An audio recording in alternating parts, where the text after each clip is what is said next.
તો હવે next chapter આપણે શીખવા જઈ રહ્યા છીએ. ચેપ્ટર 1. ચેપ્ટર 1 ની અંદર એક યુનિટનું નામ છે જેનું નામ છે revenue expenditure, capital expenditure, revenue receipt, capital receipt. આવું ચેપ્ટરનું નામ છે. ગુજરાતીમાં તમે આને કહેતા મહેસૂલી ખર્ચા, મૂડી ખર્ચા, મહેસૂલી આવક, મૂડી આવક. બસ આ ચેપ્ટરનું નામ છે. તો પહેલા આ થોડું શીખવું પડશે અને હવે થોડું થોડું બધું ફોર્મેટ બી ખબર પડશે. નકર 2 વર્ષ ખાલી ધબધબાટી જ બોલાવી દીધી, આવ્યું નથી, છાપી નાખ્યું નહોતું. હવે કેમ ને છાપતાની બી સમજવી આપણે. જેમ કે સમજવા માટે સર શું કહેવા માંગો છો એ થોડું બોલો, લખો તો અમને ખબર પડે. અચ્છા બોલો, લખો કે હા. તો ધ્યાનથી સાંભળી. શબ્દનું નામ પહેલા બોલો ટ્રેડિંગ અકાઉન્ટ, પછી નામ બોલો છો P&L એટલે પ્રોફિટ એન્ડ લોસ અકાઉન્ટ, પછી આ બેલેન્સ શીટ. ચલો આ બાજુ જે અહીંયા તમે લખતા ને, તો પહેલા તો ટ્રેડિંગ અને P&L આ ક્યાંક શબ્દ છે. અહીંયા અકાઉન્ટ શબ્દ છે, આમાં અકાઉન્ટ શબ્દ નથી. જો પહેલો ફરક તો આ જોવો પડે. પહેલા અકાઉન્ટ છે. આ તો અકાઉન્ટમાં લખવું હોય ને તો જેની જર્નલ લખાય ને એનું લેઝર પોસ્ટિંગ થાય. આ લેઝર પોસ્ટિંગમાં એ ખાતામાં ફતવણી થાય. આમાં જે કાંઈ આવે ને જર્નલ ના આધારે, વિધાઉટ જર્નલ આમાં કાંઈ ન આવે. જે કાંઈ લખતા ને બધું તમે ડાયરેક્ટ છાપતા 11-12. આમને ન આવે. આમાં જર્નલ લખાય અને જર્નલ નું લેઝર પોસ્ટિંગ થાય. અને ઈ જર્નલ એટલે તમારી આ ક્લોઝિંગ એન્ટ્રી. કઈ એન્ટ્રી?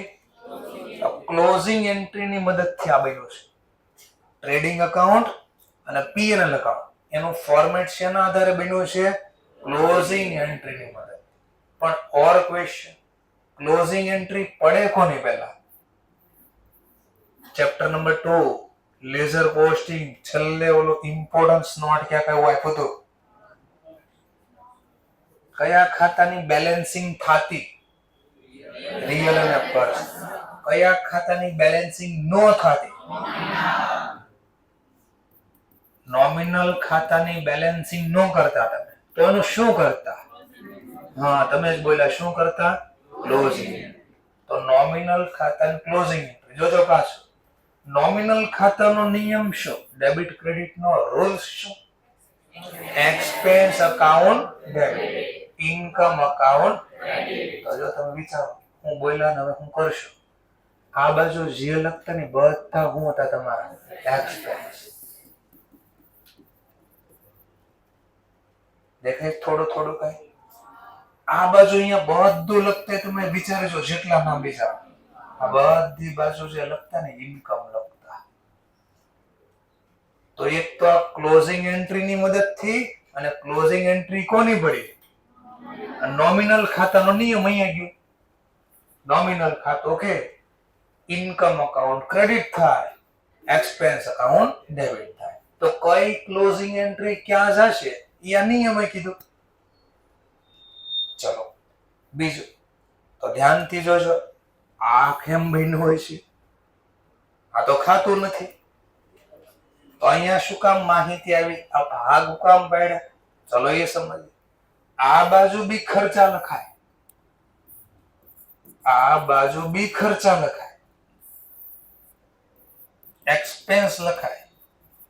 પણ કેવા એક્સપેન્સ? 2 ભાગમાં આવતો. એટલે ટાઇટલ યાદ કરો પેલા, પછી થોડું મજા આવશે. 2 ટાઇટલ આવતા, ખબર છે? કાયમી મિલકત આવું તો કઈ, સ્થિર કાયમી નો સ્થિર મિલકત આવું કઈ આવતું. ઇંગ્લિશમાં જેને કહેવાય ફિક્સ એસેટ. અને બીજું કઈ નામ આવતું? ચાલુ મિલકત એવું કઈ આવતું. તો એને ઇંગ્લિશમાં હું બોલશું? Current asset. આ ફિક્સ ની અંદર પછી 2 નામ આવતા, tangible intangible. Tangible asset, intangible asset. ચલો હવે હું જે વાત કરવા જઈ રહ્યો છું આની વાત કરું છું, વટલા આની વાત નથી કરતો અત્યારે. ચલો ફિક્સ એસેટ પેલા ધંધામાં આવે કઈ રીતે? ખરીદી કરવી. તો ગુડ્સ ધંધામાં કઈ રીતે આવે? તો બે ખરીદી જ થઈ, બંને ખરીદી જ છે ને.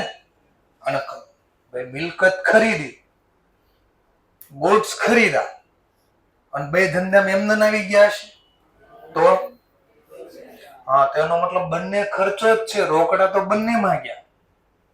પણ એક ખર્ચને અહીંયા લખ્યો, એટલે ખરીદી તમે લખતા નોર્મલ ગુડ્સ ની ખરીદી પરચેસ અહીંયા લખતા, પણ મિલકત ખરીદો ને તો અહીંયા લખતા.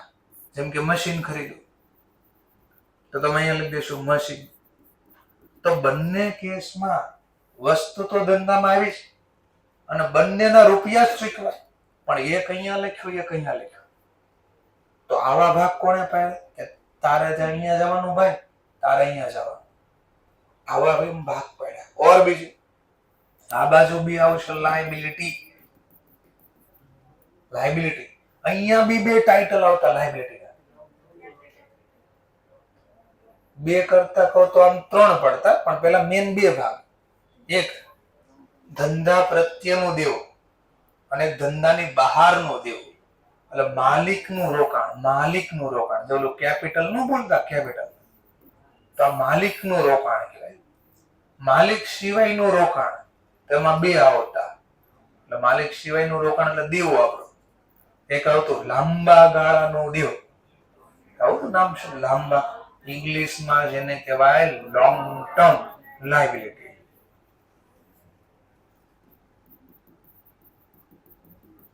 અને એક નામ આવતું કરંટ લાયબિલિટી. ચલો આવો ભાગ પડ્યા હતા. અગેન ક્વેશ્ચન, ધ્યાનથી જોજો પાછા. આ જે શબ્દ છે એ અહીંયા કેમ લખાણ? જોજો પાછો, સાંભળજો બરાબર. જો સમજાઈ ગયું તો ઠીક છે કે ફોર્મેટ બન્યું તો ગયે.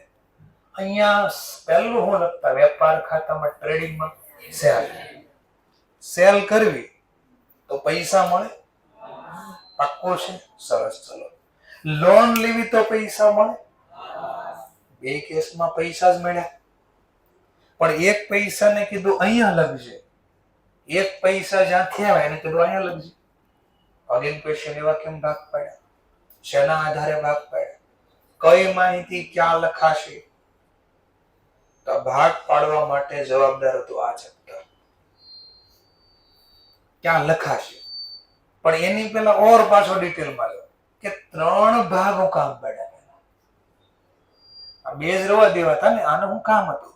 અથવા આ જ રહેવા દેવું હતું, કારણ કે છેલ્લે નેટ પ્રોફિટ ક્યાં જાય યાદ કરો તો? જે નફો થાય, નફો કોણ ભોગવે? માલિક. તો માલિકમાં મૂડીમાં લખતા વધતા નફો અહીંયા લખતા, ખબર છે? તો છેલ્લે અહીંયા જ લખવાનું. તો આ બધું ભેગું જ બનાવી ગયું ને. પ્રોબ્લેમ શું હતો? તો આના માટે જવાબદાર છે પહેલો નિયમ ધંધાનો, આવતા વર્ષે પહેલો શિક્ષો AS1 અકાઉન્ટિંગ સ્ટાન્ડર્ડ 1. એમાં આવશે ધંધાની બેઝિક ફંડામેન્ટલ અઝમ્પશન. અકાઉન્ટ જે લખવી, ધંધો જે કરવી એનું ફંડામેન્ટલ અઝમ્પશન, એટલે મૂળ, ફંડામેન્ટલ પાયો, અઝમ્પશન ધારણા. ધંધામાં પહેલી એવી ધારણા થાય કે ધંધો કાયમ ચાલવાનો છે, going concern. Going concern, concern નો મતલબ થાય પેઢી, ધંધો. ગોઈંગ, ગોઈંગ સતત ચાલ્યા જ કરશે, હાલ્યા જ કરશે.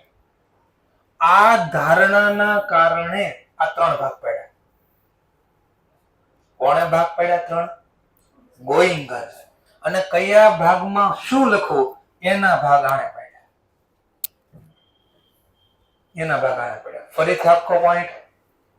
ત્રણ ભાગ કોણે પડ્યા? ટ્રેડિંગ, P&L અને બેલેન્સ શીટ. Going concern. શું કામ ભાગ પડ્યા ત્રણ? કે ધંધો કાયમ ચાલુ રાખવાનો છે. આપણે આજને આજ બંધ કરી દેવાનો નથી. જો આટલું બનવું તો ધંધો બંધ થઈ જાય. આટલું ખાલી બનાવું ને તો ધંધો બંધ થઈ જાય.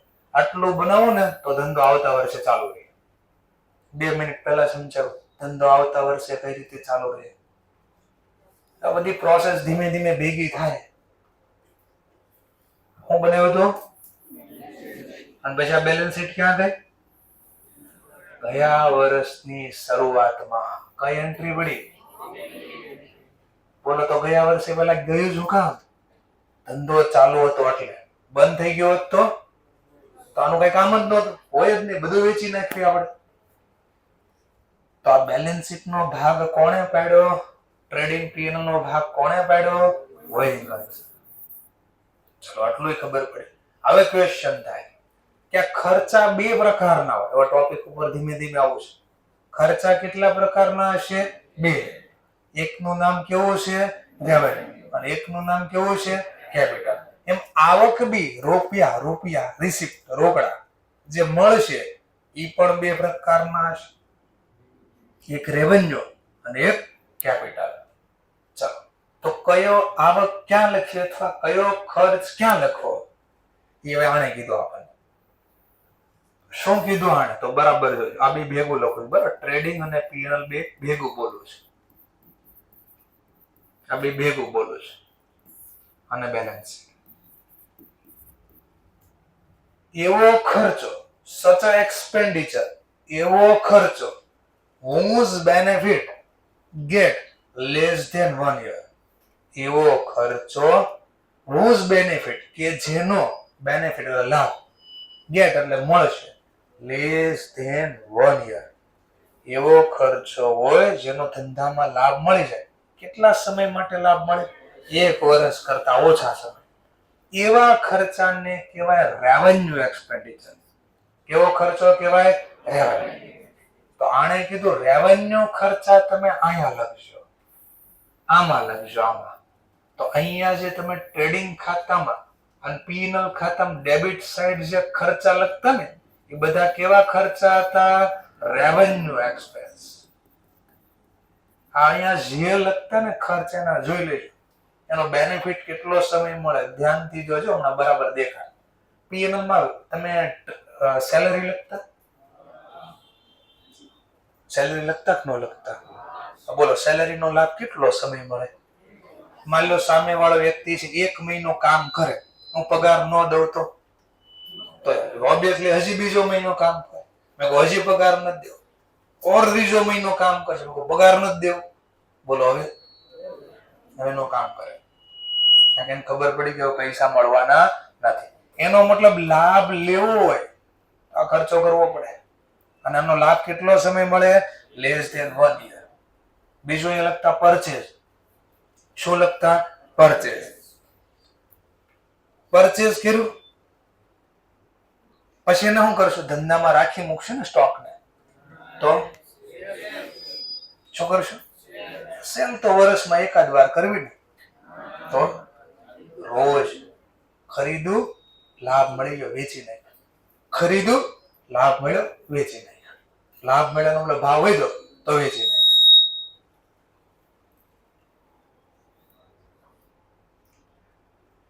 Let's clear? વધારે ડિસ્ટર્બન્સ કરે એવું તો નથી ને? મગર તે 2 મિનિટ આગળ આવતો રહે, 2 મિનિટ ફટાફટ આગળ આવતો રહે, સાઈડ ઉપર આવતા રહે, ક્લિયર થઈ જાય. પગ ઉપર લઈ લે. નડે છે? ઓકે ચાલો. તો રેવન્યુ એક્સપેન્સ કઈ હતું ને જીવડું હતું એટલે ક્યારે ડિસ્ટર્બન્સ થતું એટલે હરખો થઈ ગયો. બરાબર. અડધાને ટેન્શન થાય, હું થયું મને કેમ આગળ નો બેહાર, એને આગળ બેહાર. મગજ એવું હોય ક્યાંક ખાઈને ખબર ન પડે હું હતું તે ના જોયા કરે ને કોણ હતું એ આમાં ઊંચો થઈને નથી જોયો.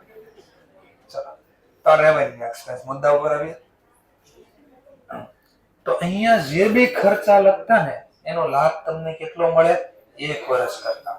અહીંયા બી તમે ખર્ચા લખશો પણ અહીંયા જે ખર્ચા લખતા ને કેપિટલ એક્સપેન્ડિચર લખતા.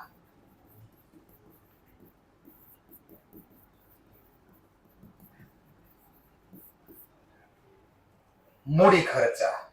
એક્સપેન્ડિચર એટલે ખર્ચ, કેપિટલ એટલે મૂડી. આ મૂડી ખર્ચા એટલે કયા? એવો ખર્ચો, સચ એક્સપેન્ડિચર, એવો ખર્ચો whose benefit get more than 1 year. એવો ખર્ચો જેનો લાભ કેટલો સમય મળે? more than 1 year. એકાદું એક્ઝામ્પલ જોજો, લખો છો જેનું નામ છે તમારા માટે ફિક્સ એસેટ. જેમ કે કોણ આવે? મશીન. ચલો, મશીન નો લાભ કેટલો સમય મળે? ટીવી છે, મશીન છે, બોર્ડ છે, મશીન છે, એસી મશીન છે, ફેન મશીન છે. આ બધાનો લાભ કેટલો સમય મળે? મોબાઈલ છે, મોર ધેન 1 year. તો એવો ખર્ચો તો એક વાર કર્યો, પણ એનો લાભ કેટલા સમય મળશે? તો બરાબર બોલો, સાંભળો. પણ માની લો ધંધો મારે આ જ વર્ષે બંધ કરી નાખો ને, આનો લાભ આવતા વર્ષે કઈ મળે? જો ફરીથી દેખાય, ધીમે ધીમે બધું દેખાય. અમુક ખર્ચા અહીંયા લગતા ને અમુક ખર્ચા અહીંયા લગતા.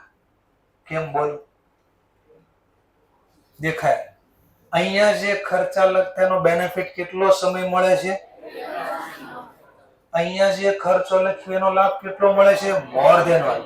જેમ કે બિલ્ડિંગ, બોલો ઘરે આપણે જે મકાન રહીએ છીએ, ભાડે હોય કે ઘરનો હોય, જે હોય સ્વયંસો, તો એનો લાભ કેટલો સમય? ખરીદી તો એક વાર થાય, પણ કેટલા વર્ષ લાભ મળે? 10 વર્ષ, 15 વર્ષ, 20 વર્ષ, 50 વર્ષ. તો ભવિષ્યમાં હજી એનો લાભ મળવાનો છે. અહીંયા લખો તો લાભ પૂરો થઈ જાય, ધંધો બંધ, ટૂંકમાં એ વસ્તુનો લાભ પૂરો. હવે જોજો, મિલકત વેચાઈ જાય પછી એનો શું થાય? મિલકત વેચવી એમાં શું થાય? કેશ મળે. બીજું કઈ? વધારે મળે, ઓછા મળે કે એઝ ઇટ ઇઝ મળે? વધારે મળે, ઓછા મળે. મિલકત વેચી તો વધારે મળે તો શું થાય?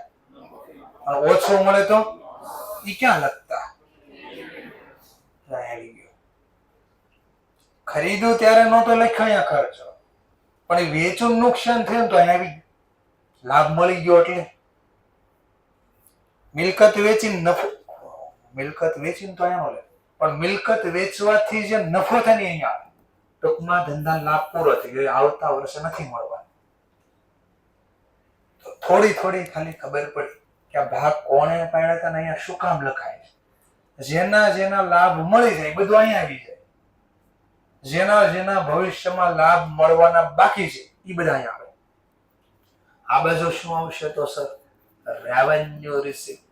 કોને કહીશું રેવન્યુ રિસીપ્ટ? પેલો ચારેયના નામ ખાલી સમજાવું છું, પછી આખું ડિટેલમાં સમજશું. રેવન્યુ રિસીપ્ટ કોને કહેવાય? જેમ આને શું કીધું? રેવન્યુ એક્સપેન્સ કોને કહેવાય? એવો ખર્ચો જેનો બેનિફિટ ધંધાને કેટલો સમય મળે?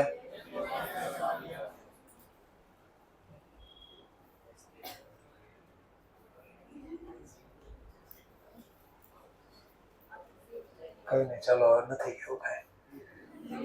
આવો ખર્ચો જેનો લાભ કેટલો સમય મળે? Less than 1 year. તો અહીંયા શું થતું હશે?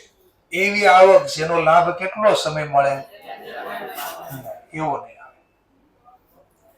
અહીંયા કહેવાશે કેશ ઇનફ્લો, રોકડા મળે ફ્રોમ બિઝનેસ નોર્મલ એક્ટિવિટી. ધંધાના સામાન્ય કામકાજ કરવાથી જે રોકડા મળે ને અહીંયા લખવાના. અગેન ક્વેશ્ચન થાય, ધંધાનું સામાન્ય કામકાજ એટલે શું? તો જે મારી મેન એક્ટિવિટી હોય, જેમ કે અમારા લોકોની મેન એક્ટિવિટી શું હોય? બિઝનેસમાં ભણાવશું અહીંયા, તો તમારા બદલામાં તમે લોકો મને શું આપો છો? ફીસ.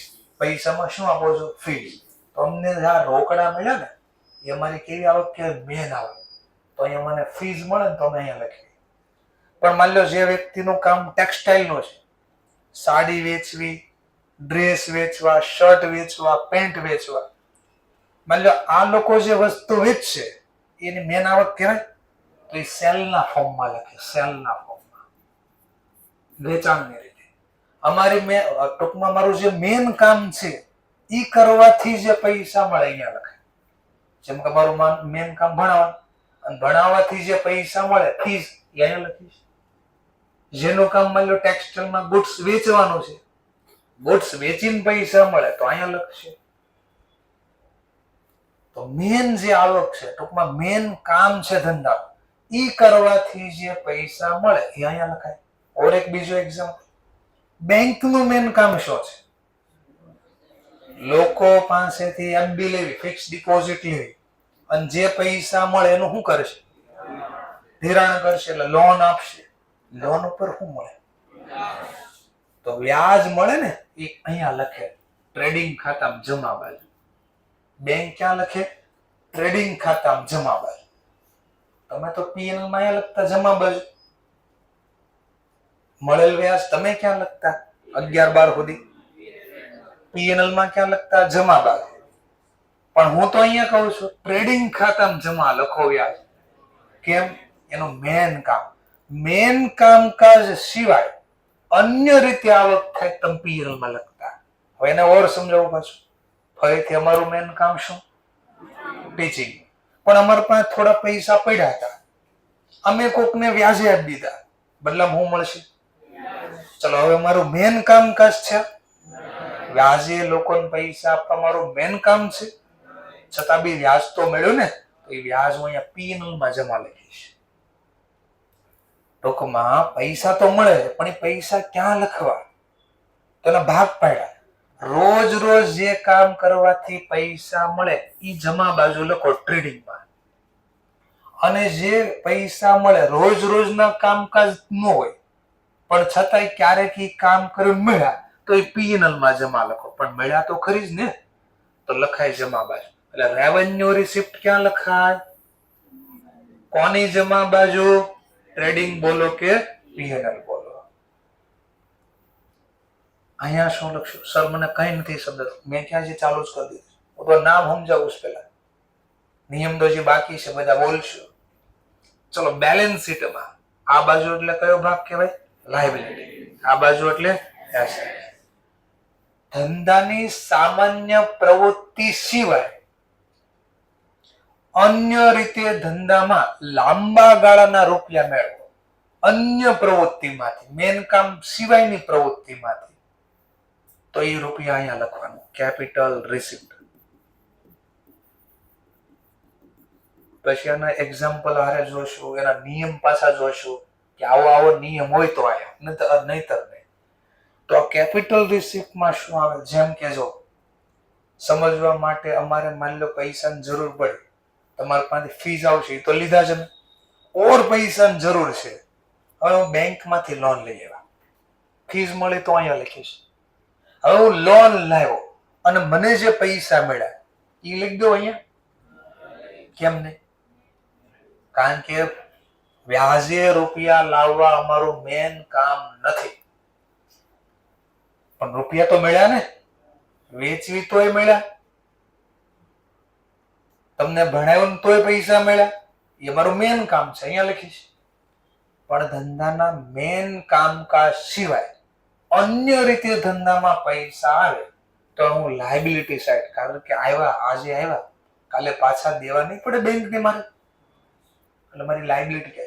પણ વસ્તુ વેચી, જોજો બરાબર, વસ્તુ વેચી, હવે જે પૈસા મને મળ્યા, બોલો એ મારે કોને પાછા દેવાના?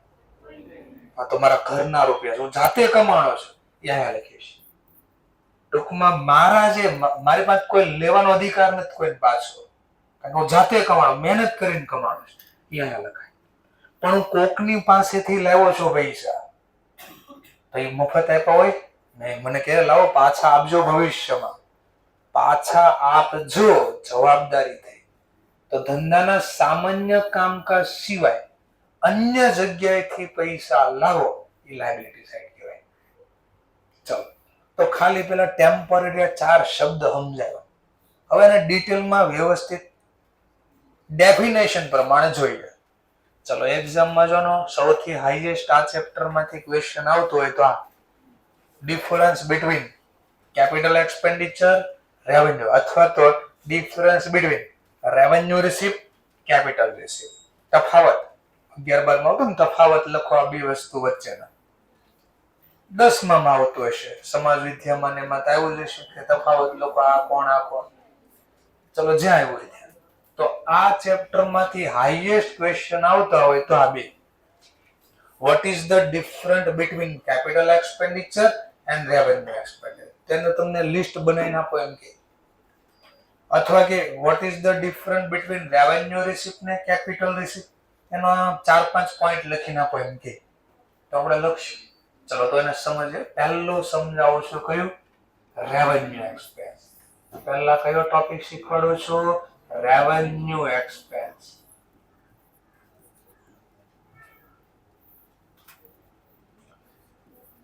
Revenue expense. એક આવે એક જ કામ કરવા. હું ભણાવતો હોય ત્યારે ભણી લેવાનું. નાસ્તો કરવા માટેનો ટાઈમ અમે તમને આપીશ. બ્રેક પડે ત્યારે વચ્ચે બે પડે ત્યારે બે લેક્ચર વચ્ચે અડધી કલાકનો પછી વચ્ચે બ્રેક આપીશ. નકર મગજ ખાતો હોય ને તો મજા આવે ને, મગજ ના આવી જાય.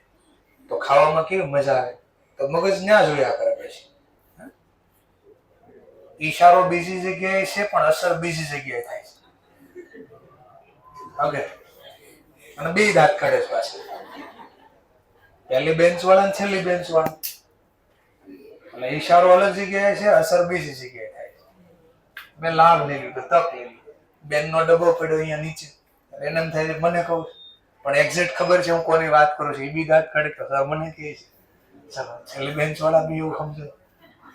ચાલો તો આગળ વધીએ આપણે. Revenue expense. વકીલાતમાં છે ને આવું હોય, કારણ કે હું વકીલ બી છું બરાબર. 2007-8 મારી વકીલાત પૂરી થઈ. એડવોકેટ છું. તો 2007 મારી વકીલાત પૂરી થઈ. તો વકીલ જયારે મેં કોર્ટમાં જાય ને કેસ લડતા હોય ત્યારે એવું બધું, તો કોર્ટની અંદર આવું કેવા કે અલગ માંગતા હોય, વાત ક્યાંક અલગ થતી હોય બરાબર. એટલે તમારા જેટલા વર્ષ છે ને એટલો મને બીજો એક્સ્ટ્રા અનુભવ છે. 2002 મારું 12મું પૂરું થઈ ગયું. ક્યારે પૂરું થઈ ગયું? 2002. આટલા વર્ષોથી અલગ છોકરાને ભણાવવાની બધી ખબર. એટલે ખાલી એક્ટિવિટી જોઈ ને એ બધી ખબર પડતી. વકીલાતમાં તાસ કરવાનો ન કરું, કેમ કઈ રીતે અટકાવી પકડી લેવા. ચલો વધીએ આગળ આપણે. તો રેવન્યુ એક્સપેન્સ ની વાત કરીએ છીએ આપણે. તો પહેલી ડેફિનેશન પૂછે કે કોને કહેવાય રેવન્યુ એક્સપેન્ડિચર? તેનું નામ એક્સપેન્ડિચર વિચ. એક્સપેન્ડિચર એટલે ખર્ચ, વિચ કે જેનો બેનિફિટ. બેનિફિટ એટલે લાભ. કેવો હોય લાભ? Get less than 1 year. તો પહેલું તમારે આ લખવાનું કે એક્ઝામમાં પૂછે different capital expenditure, revenue expenditure. તો પહેલો ડિફરન્ટ આ લખવાનો કે જેનો બેનિફિટ કેવો મળશે મને? Less than 1 year. તો પહેલું આવ્યું રેવન્યુ એક્સપેન્સ માટે બેનિફિટ કેવો મળે? Get less than 1 year. ચલો બીજું આને કેમ ઓળખવા રેવન્યુ એક્સપેન્સ છે?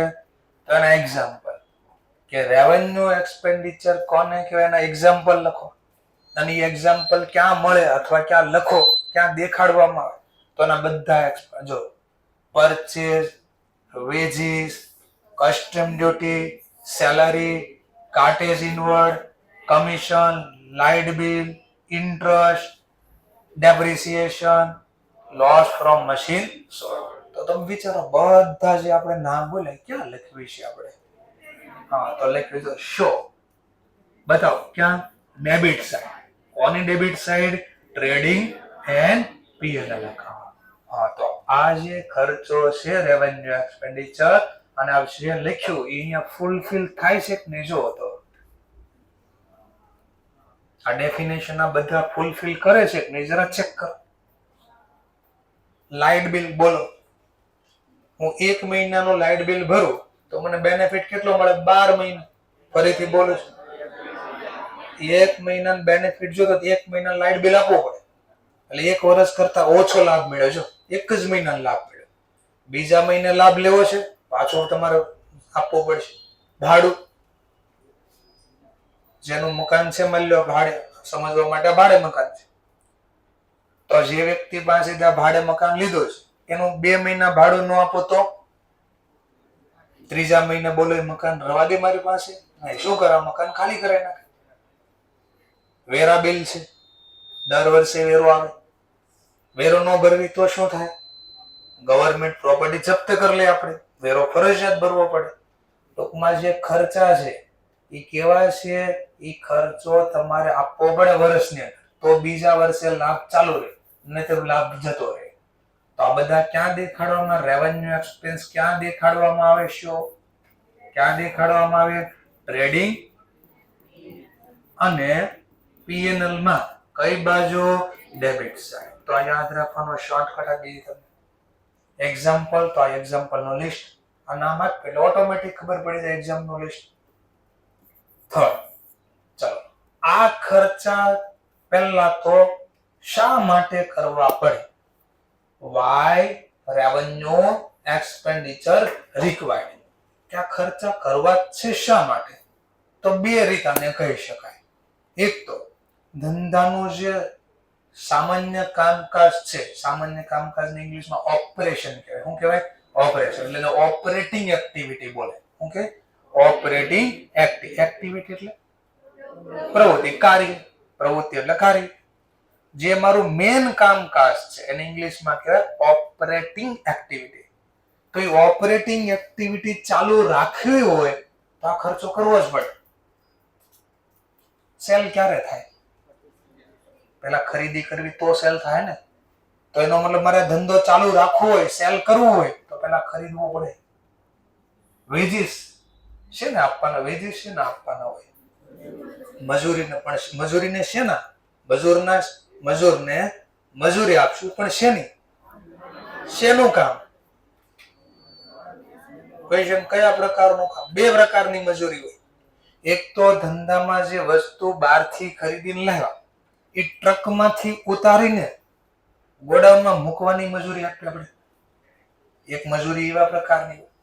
અને એક બીજી પ્રકારની મજૂરી આવે કે સમજવા માટે કોઈ નાનું એવું કામ ધંધામાં કરતા હોય, એટલે રિપેર કરાવવાનું છે નાનું એવું કામ, તો રિપેરના બદલામાં આપણે જે મજૂર આવ્યો હોય, વ્યક્તિ આવ્યો, એને રિપેરિંગ નહીં આપતી, તો એને મજૂરી પણ બોલી શકાય. અથવા એક બીજું નામ છે ને રિપેરિંગ નો ખુદ ખર્ચ બોલ. ક્યારે અલગ કરાય પછી જોશું. તો આ ક્યાં દેખાડાય અને હવે શા માટે જરૂરી છે? Why required. શા માટે આ ખર્ચા કરવા જરૂરી છે? તો ખાસ આ બે ટોપિક યાદ રાખવાના છે. Day to day expenditure required. રોજ ડે ટુ ડે એટલે દરરોજ, રોજ આ ખર્ચો કરવો જરૂરી. શું કામ? ફોર રન એટલે ચલાવવું, દોડવું નહીં, રન એટલે ચલાવવું. Normal activity of business. ધંધાનું કામકાજ ચાલુ રાખો. લાઇટ બિલ ન ભરો તો ટોરેન્ટ પાવર અથવા જીઈબી વાળા શું કરશે? પાવર કાપી નાખે. પાવર જ કાપી નાખે તો ટીવી ચાલુ થાય તો ક્યાં ભણાવશે? લાઇટ નહીં હોય, પંખા નહીં હોય, એસી નહીં હોય તો તમે બેસશો અહીંયા? નહીં, ગરમી થશે તરત. ના પાડશો ભાઈ પાવર લાવો પહેલા. તો ટૂંકમાં મારું ધંધાનું કામકાજ ચાલુ રાખવું હોય તો મારે આ ખર્ચો કરવો જ પડે. શા માટે આ ખર્ચો કરવો પડે? તો કે મારી બિઝનેસની એક્ટિવિટી ચાલુ રાખવામાં. એમ નથી બોલો તો બીજું બોલી શકાય, મેન્ટેન અર્નિંગ કેપેસિટી. અર્નિંગ એટલે આવક. આવક જાળવી રાખવી હોય તો આ ખર્ચો કરવો પડે. આવક થાય ક્યાંથી? સેલ કરવાથી. સેલ કરવું હોય ને તો પેલા સેલરી દેવી પડે. સેલ કરવું હોય તો પેલા સેલરી દેવી પડે. હવે વિચારો કેમ એવું બોલતો હશે? વેચતા પેલા બનાવવું પડે. બનાવશે કોણ? વર્કર, મજૂર. તો મજૂર બદલામાં શું માંગશે? સેલરી. જો એને સેલરી ન આપો તો ધંધામાં એ વસ્તુ બનાવશે? વસ્તુ જ ન બનાવે તો સેલ ન થાય. હા, તો બે ખબર પડી.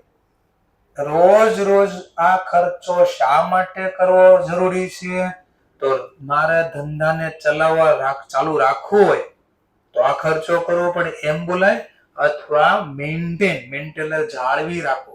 Earning capacity. મારી ધંધાની આવક જાળવી રાખવા અથવા ધંધાને ચાલુ રાખવા માટે આ ખર્ચો કરવો જરૂરી. એક ઓર કીધું, એમ નથી બોલો તો ઘણીવાર રેવન્યુ એક્સપેન્ડિચર શા માટે કરી દો ગઈ મેન્ટેન કેપિટલ એસેટ. હવે આને સમજવા માટે પહેલા કેપિટલ એક્સપેન્ડિચર સમજવું પડશે, પછી આ ખબર પડશે. તો થોડી વાર પછી સમજ. તો આ શા માટે જરૂરી છે ખબર પડી ગઈ. 3 વસ્તુ બોલી શકાય. શું બોલી શકાય? એક તો નોર્મલ મારો બિઝનેસ છે ને રન કરવા માટે, બિઝનેસ રન કરવા માટે. અથવા બીજું શું બોલી શકાય? બિઝનેસની earning capacity, earning capacity maintain કરવા માટે. અથવા ત્રીજું શું નામ છે? કેપિટલ એસેટ મેન્ટેન કરવા.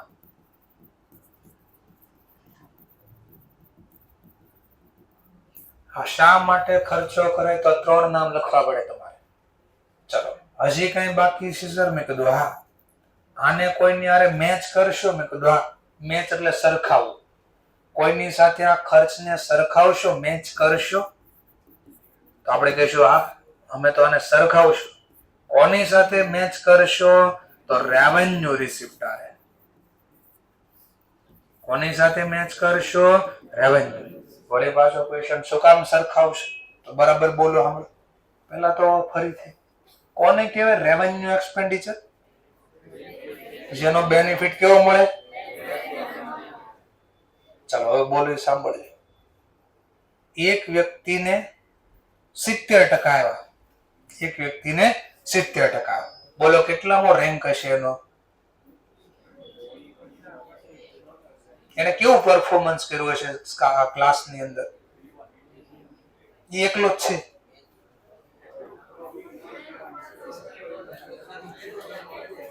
એકલો જ છે તો ખબર ન. પણ એનો મતલબ સરખાવવું પડે કોકને. આનું પરફોર્મન્સ સારું છે ખરાબ, તો 2 વ્યક્તિની જરૂર પડે એટલીસ્ટ. તો એમાં બેનિફિટ મળ્યો કે નહીં કેમ ખબર પડશે? તો સામે આવક થઈને સરખાવો તો ને. હું એમ કહું આ પેન 70 રૂપિયા વેચી. કેટલા વેચી? બોલો નફો કર્યો નુકસાન કર્યું?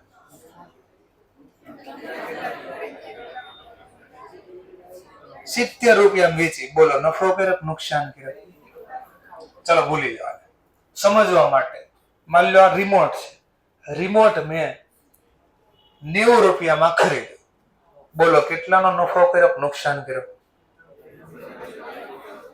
તો ખાલી પડતરથી નો ખબર પડે, ખાલી વેચાણથી નો ખબર પડે, બંને જોઈએ.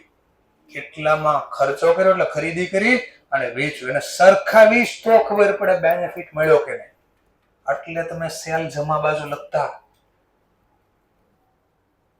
પરચેઝ અહીંયા લખતા ને, પછી સેલ અહીંયા લખતા. હવે વિચારો, હવે ખબર પડશે ધીમે ધીમે કે શા માટે અહીંયા લખ્યું. તો જો પછી નીચે હું લખતા, માની લો આ સમજવા માટે 10,000 અને આ સમજવા માટે 12,000 છે સેલ.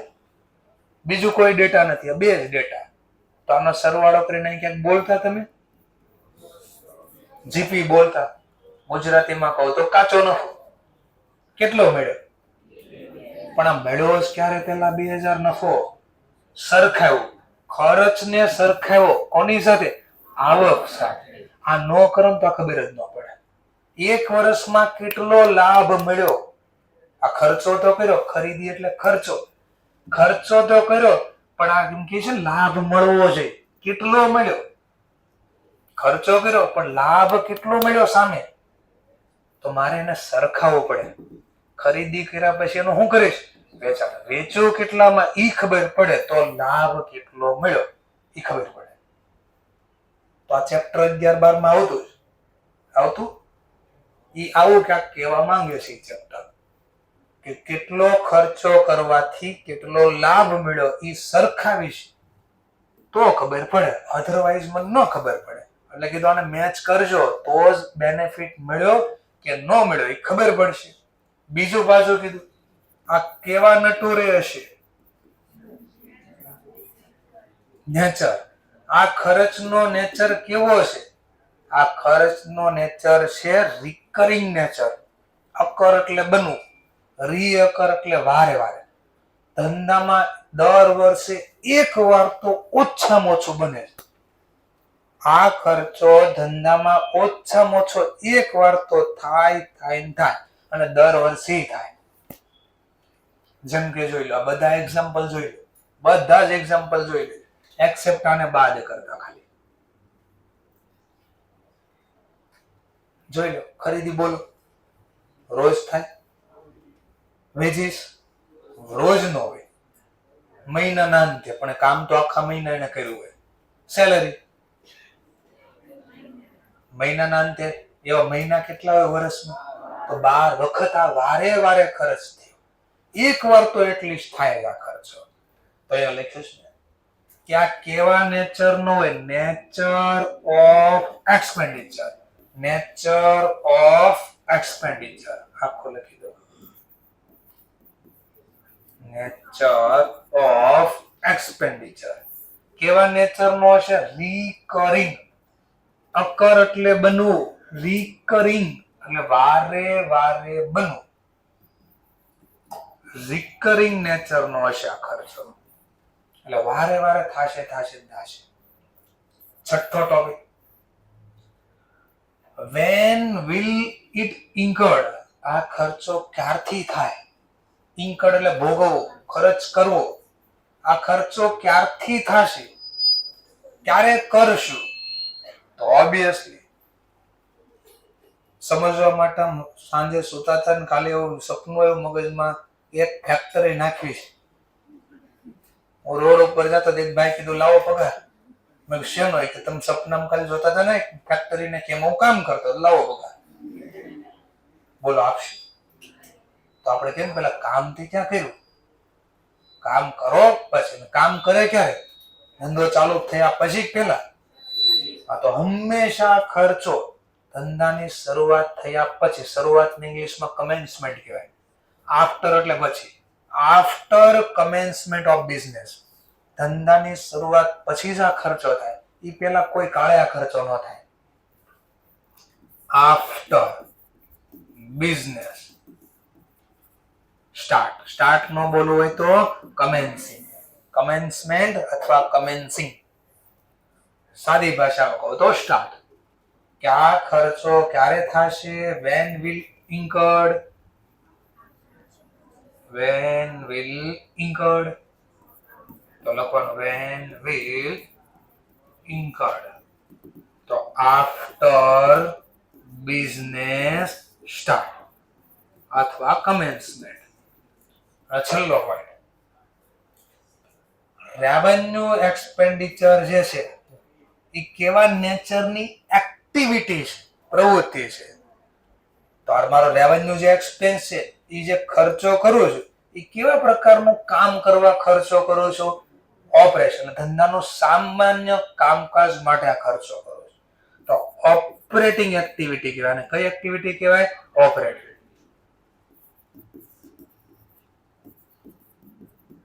અને કાર્ય કેવું કર્યું? આ ખર્ચો કર્યો કયા કાર્ય માટે કર્યો? 3 પ્રકારના કાર્ય હોય ધંધામાં. એક્ટિવિટી પ્રમાણે કહો 3 પ્રકારની: operating, investing, financing. Operating, investing, financing. Operation એટલે ધંધાનું સામાન્ય કામકાજ કરવા પ્રવૃત્તિ કરવી પડે. અમુક વાર પૈસા પડ્યા હોય તો ક્યાંક રોકાણ કરવી, અને ઘટતા હોય તો ક્યાંકથી વ્યાજે લેવી. વ્યાજે લેવું એને ફાઇનાન્સ એક્ટિવિટી કહેવાય. રોકાણ કરવી એને ઇંગ્લિશમાં ઇન્વેસ્ટિંગ. અને ધંધાને ચાલુ રાખવા પ્રવૃત્તિ કરવી એને કહેવાય ઓપરેટિંગ. તો પહેલા ખાલી આટલું લિસ્ટ વાંચી દો. આ ચેપ્ટર નંબર 1 છે. ચેપ્ટર નંબર 1 માંથી 5-7 માર્ક્સ નો ક્વેશ્ચન પૂછવો હશે તો આ જ આવવાનું છે. કે what is the difference between revenue expenditure અને capital expenditure? તો પહેલા મેં શીખવાડ્યું તમને રેવન્યુ એક્સપેન્ડિચર. પછી બાજુમાં લખો એટલે બે તફાવત સામે લખાય છે. તફાવત પડી ગયો. અહીંયા લખીશ કેપિટલ એક્સપેન્ડિચર.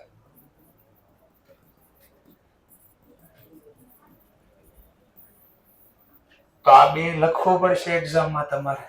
તો પેલા વાંચી લો તો ખબર પડશે ને શું લખશું. પછી અહીંયા ખબર પડશે શું લખશું. ચલો રીડ કરી લો ફટાફટ.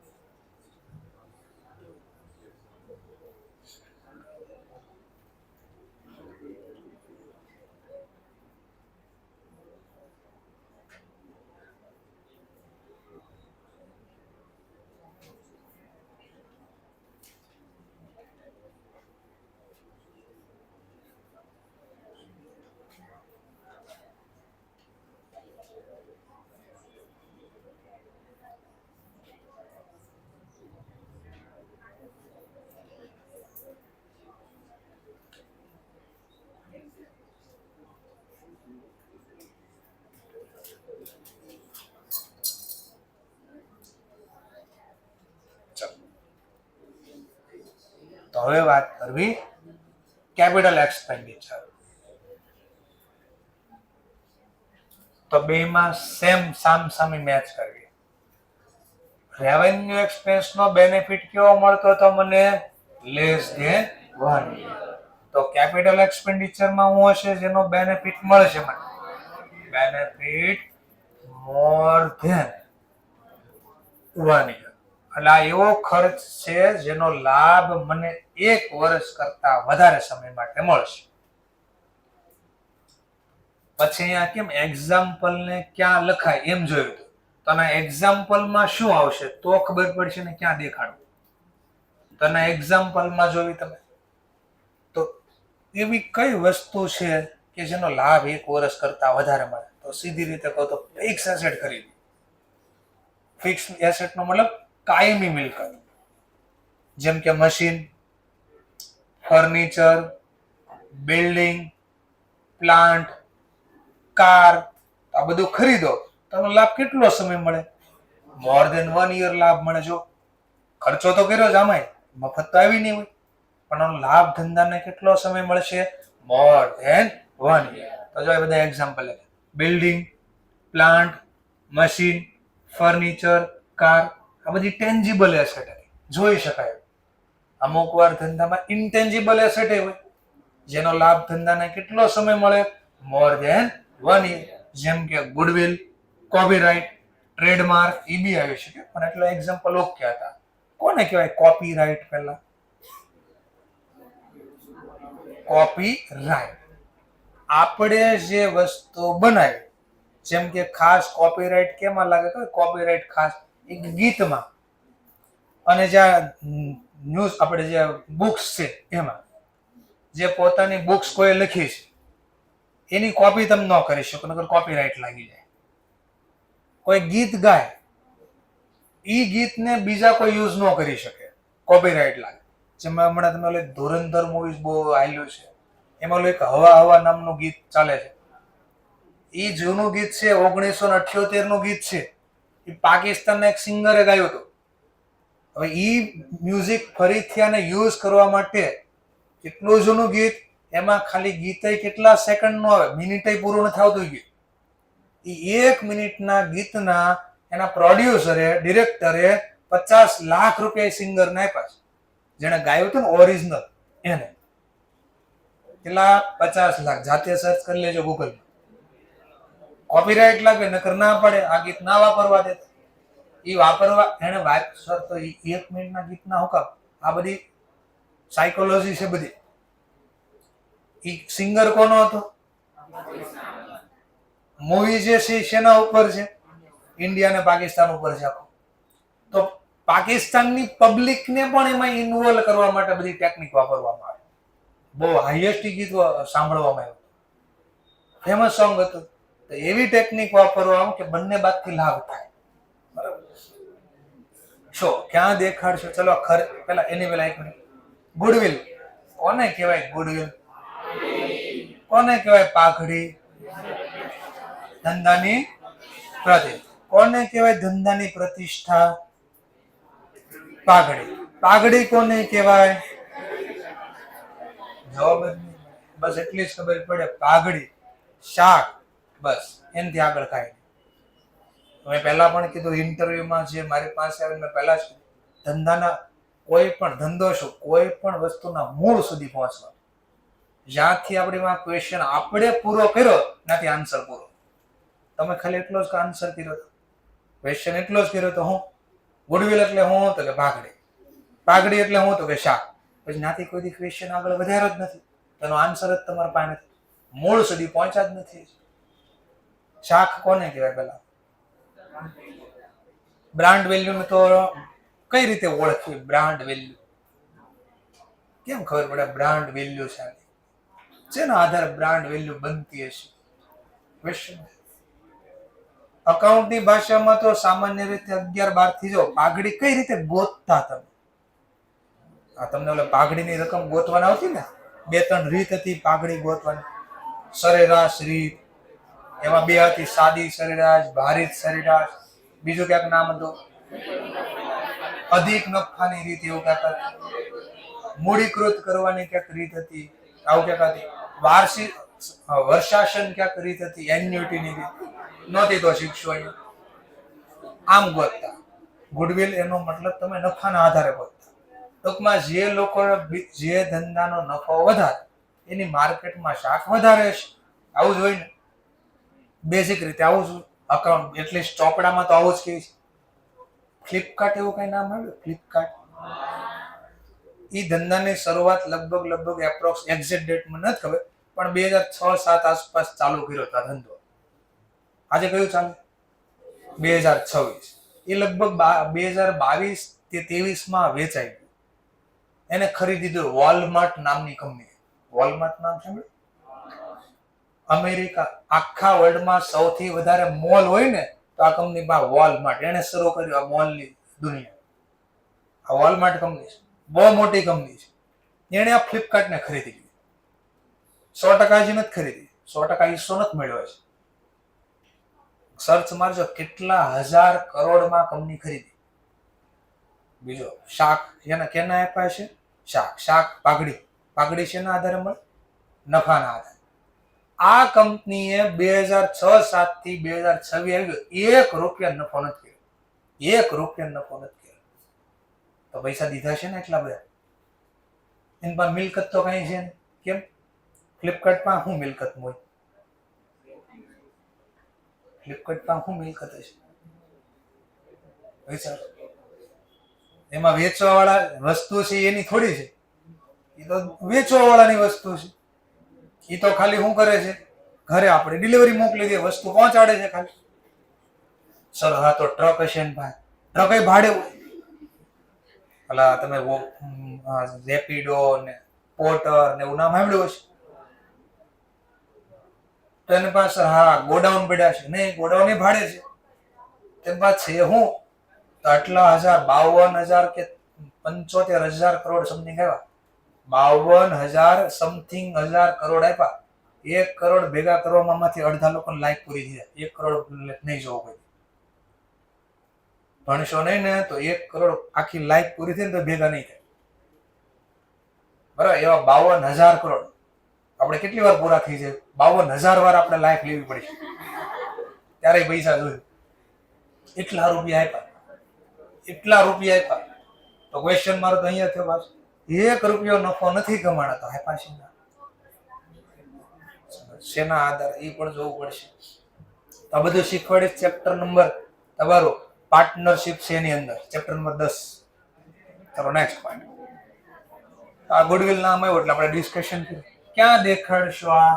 તો કે બેલેન્સ શીટમાં. ક્યાં દેખાડશો? Asset side. એસેટ સાઈડ તો બહુ બધા નામ હોય. કઈ એસેટ? એસેટ સાઈડ કોની વાત કરતા છો? Fix asset. ચલો બેલેન્સ સાઈડ જે એસેટ હશે ને એને દેખાડજો. કઈ એસેટ? Fix asset. એટલે જો મેં અહીંયા બનાવ્યું તો એમાં બી તમને આવું જ કર્યું. ઇરેઝ કરી નાખ.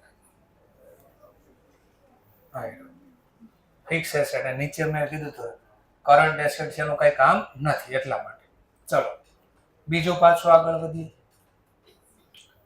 શા માટે આ ખર્ચો કરવો પડે? તો રેવન્યુ એક્સપેન્ડિચર શા માટે કર્યો હતો? બિઝનેસની નોર્મલ એક્ટિવિટી રન કરવા, અર્નિંગ કેપેસિટી મેન્ટેન કરવા અથવા કેપિટલ એસેટ મેન્ટેન કરવા. તો આ ખર્ચો શા માટે કરશું? Why required. તો પહેલું તો ફિક્સ એસેટ એમને તો આવશે. એને મેળવવા માટે, મેળવવું એને ઇંગ્લિશમાં કહેવાય એક્વાયર, ખરીદવું, પરચેઝ, બાય, એક્વાયર. તો પહેલું કારણ તો એને કહી દીધું કે આ શા માટે ખર્ચ કરવી છે એનું કારણ તો પહેલું જ એને કહી દીધું. તો પહેલું જ કારણ કહી દીધું એસેટ એક્વાયર કરવા.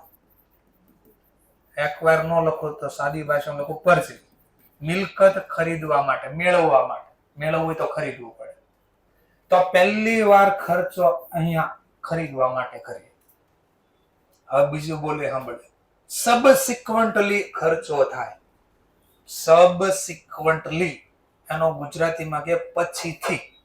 એકવાર મિલકત તો ધંધામાં આવી ગઈ, એના ઉપર પછી જે ખર્ચો કરવી.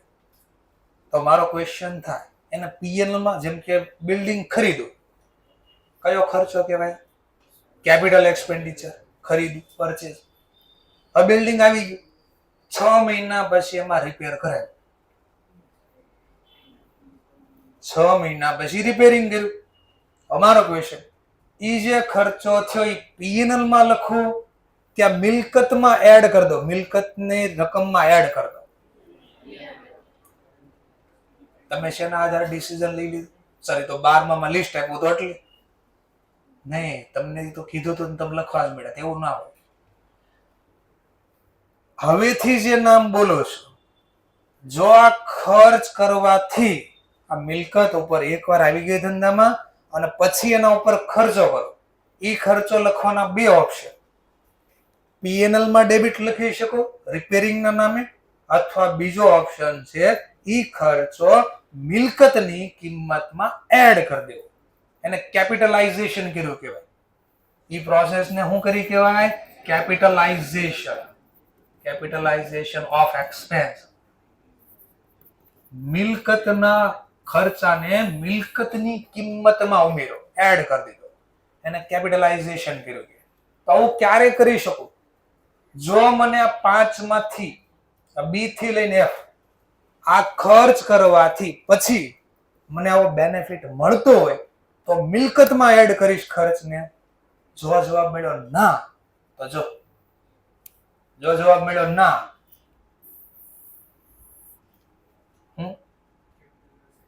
આ શું હતું? આ શું હતું? એસેટ જ હતી ને, તો અહીંયા આવી ગયું. તો ક્યારે આ ખર્ચો અહીંયા આવશે કે ક્યારે ખર્ચો અહીંયા લખાય, એનો લિસ્ટ. જો ખર્ચ કરવાથી ભવિષ્યમાં મારી મિલકતને વાપરવાનો કોષ ઘટતો હોય, આ એરો એટલે ડિક્રીઝ, ઘટે. જો આ ખર્ચો કરવાથી, મિલકત ઉપર ખર્ચો કરવાથી એ મિલકતને ચલાવવાનો ખર્ચ ઘટતો હોય તો કેમ ઘટશે જોશું. અથવા એની એફિશિયન્સી વધે. એફિશિયન્સી વધે એટલે હું? એફિશિયન્સી વધે એટલે કાર્ય કરવાની ક્ષમતા વધે. એફિશિયન્સી વધતી હોય તો, અથવા કીધું એફિશિયન્સી નથી વધતી, કોઈ વાંધો નહીં, પ્રોડક્શન વધતું હોય તો, કે આ ખર્ચો કરવાથી ઈ એસેટમાં પ્રોડક્શન વધી શકે, મશીન હોય તો. એમ નથી તો કે કાંઈ નહીં, પ્રોડક્શન નથી વધતું, કાંઈ નહીં, તો પ્રોફિટ વધતો હોય, પ્રોફિટેબિલિટી વધતી હોય. પ્રોડક્શન વધે, પ્રોફિટેબિલિટી વધે, શોર્ટમાં બોલું તો પ્રોફિટ વધે. વધવાને ઇંગ્લિશમાં કહેવાય ઇન્ક્રીઝ. એફિશિયન્સી વધતી હોય એટલે ઇન્ક્રીઝ. અથવા છેલ્લું કારણ કે ખર્ચ કરવાથી ફિક્સ એસેટની લાઈફ વધતી હોય, એસેટની લાઈફ વધતી હોય.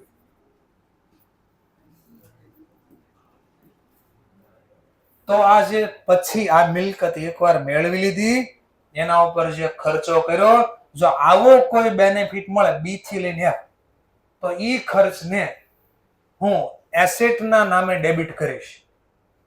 અને જો આવો બેનિફિટ નથી મળતો તો હું પછી એને રેવન્યુ એક્સપેન્ડિચરના નામે લખીશ, કેપિટલ મિલકતને સાચવવાના ખર્ચ તરીકે. સર પણ મને આમાં કાંઈ ન ખબર પડી, મેં ક્યાં જે સમજાવ્યું છે? હું તો ખાલી નામ બોલું છું. ચલો પેલા નામ સમજીએ, પછી પાછું ડિટેલમાં સમજીશું. ચોથો point, nature of expense.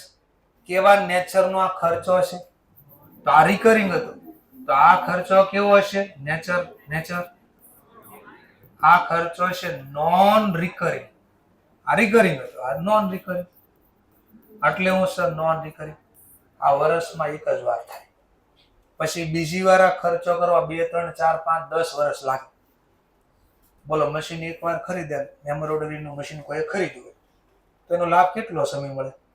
2, 4, 5, at least 1 વર્ષ કરતા તો વધારે જ લાભ મળે. 5, 10, 15 વર્ષનો લાભ મળે. એસી ખરીદ્યું, 2, 5, 10, 15 વર્ષ તો હાલે. પંખો ખરીદ્યો, 2, 5, 10, 15 વર્ષ ચાલે. મોબાઈલ ખરીદો, 3, 4, 5 વર્ષ હાલે. એટલીસ્ટ એટલો લાભ મળે. ટૂંકમાં 1 વર્ષમાં એક જ વાર આ ખર્ચ થાય, પછી આ ખર્ચો કરવા 2, 4, 5 વર્ષ લાગે. એટલે એનો બેનિફિટ મોર દેન, એટલે વારે વારે નથી બનતો. એટલે નામ પડ્યું શું? Non recurring. ચલો એક પોઈન્ટ રહી ગયો.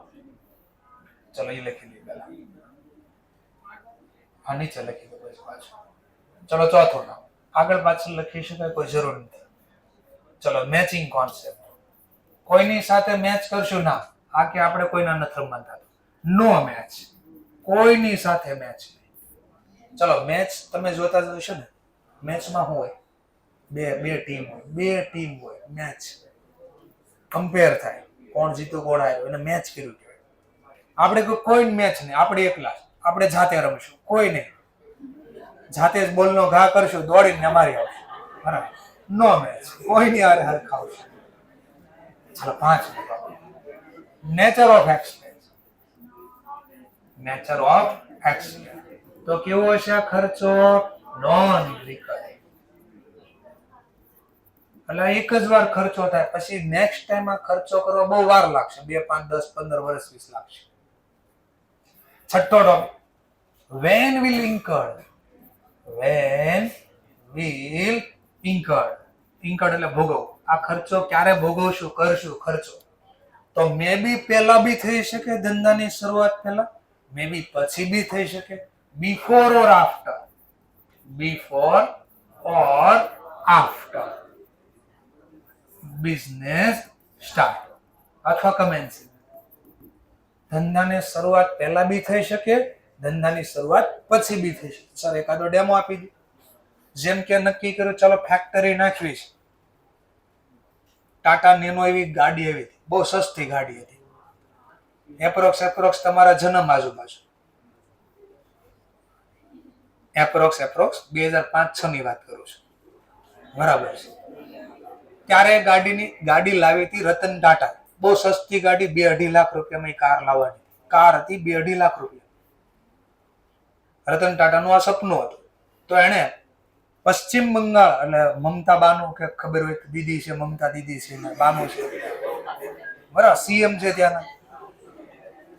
એને બરાબર સાંભળ્યું, રતન ટાટા એટલે ટાટા મોટર્સ જે કંપની છે એને ફેક્ટરી નાખવાની જમીન ખરીદી, લેન્ડ ખરીદી ખેડૂત પાસેથી. અને એના ખેડૂત બધાએ હોબાળો કર્યો. ધંધો ચાલુ નહોતો થયો એ પહેલા જમીન ખરીદવી પડી. બોલો જે ધંધો ચાલુ થયો અને ખેડૂતે વિરોધ કર્યો તો એ જ જગ્યા એમને પડી હજી.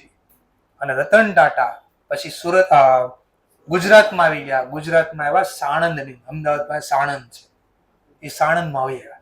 તો અત્યારે આટલો મોટો જે પ્લાન્ટ છે એ મમતા દીદીને કારણે છે. કેમ એના કારણે છે? એ નાના મુખ્યમંત્રી હેન્ડલિંગ ન કરી શકા સિચ્યુએશન. જેવી નરેન્દ્ર મોદી સાહેબને ખબર પડી ગઈ એ પહોંચી ગયા ત્યાં. અમારા લોકો ઘણા બિચારા આટા મારે છે, અમારે નાખો ફેક્ટરી. નાનો નિયમ છે.